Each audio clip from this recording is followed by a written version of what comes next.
Hello， 大家好。做过天贝的朋友应该都知道，通常我们会用塑料袋来发酵，但其实塑料袋会带来微塑料的健康问题。近年来，微塑料已经成为人类健康需要关注的一大隐患。所以这次我尝试用透气环保的紫砂碗来做天贝，没想到依然很成功。同时还尝试了不去豆皮的做法。有没有人像我一样最烦去豆皮了？好了，下面我们一起去看看无塑料不去皮的天贝制作过程吧。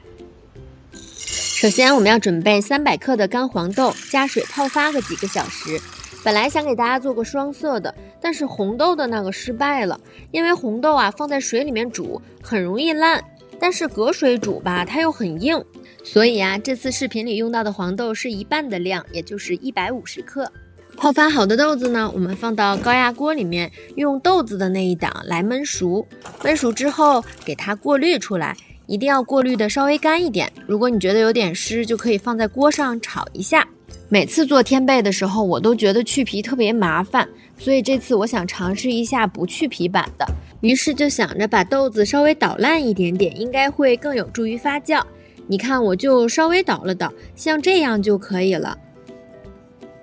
然后我们加一点点白醋，小半勺就行，因为我这是150克的。然后再加入半包的天贝粉，如果你是300克就加入1整包，然后把它们拌匀，然后放入紫砂碗里。之所以选择紫砂碗，是我觉得这样的材质会比较透气，毕竟天贝发酵时是需要氧气的。我这个碗的大小是5寸的，150克豆子正好装2碗，这样制作出来的一块天贝的量也正好够1个人1餐食用。然后把碗摞起来，但是这次呢，我之间加了油脂，这个操作可能导致后期发酵时水分出不去，下次试一试不放油脂的。至于发酵箱，是我用孵蛋器的恒温装置，再加上一个食品保温袋制作成的，温度呢设置成38度，发酵28个小时就好了。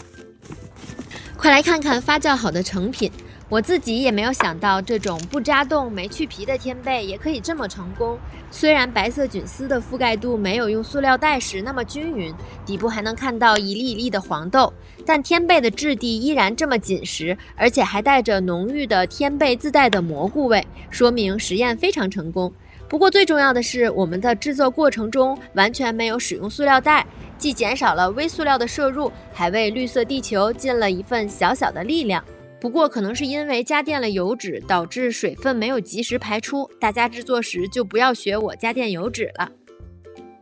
做好的天贝我们可以用油纸包起来，放到冰箱的冷冻室里来保存。天贝呢是富含植物蛋白和益生菌，对肠道非常有益的食物，它的质地也很特别，特别像肉的感觉，是素食者理想肉类的替代品。那下期视频呢，我会分享2种简单又美味的天贝吃法，关注我的账号以免错过未来精彩的内容。我是分享健康生活的唐小贤，这期视频就到这里了，我们下期再见啦，拜拜。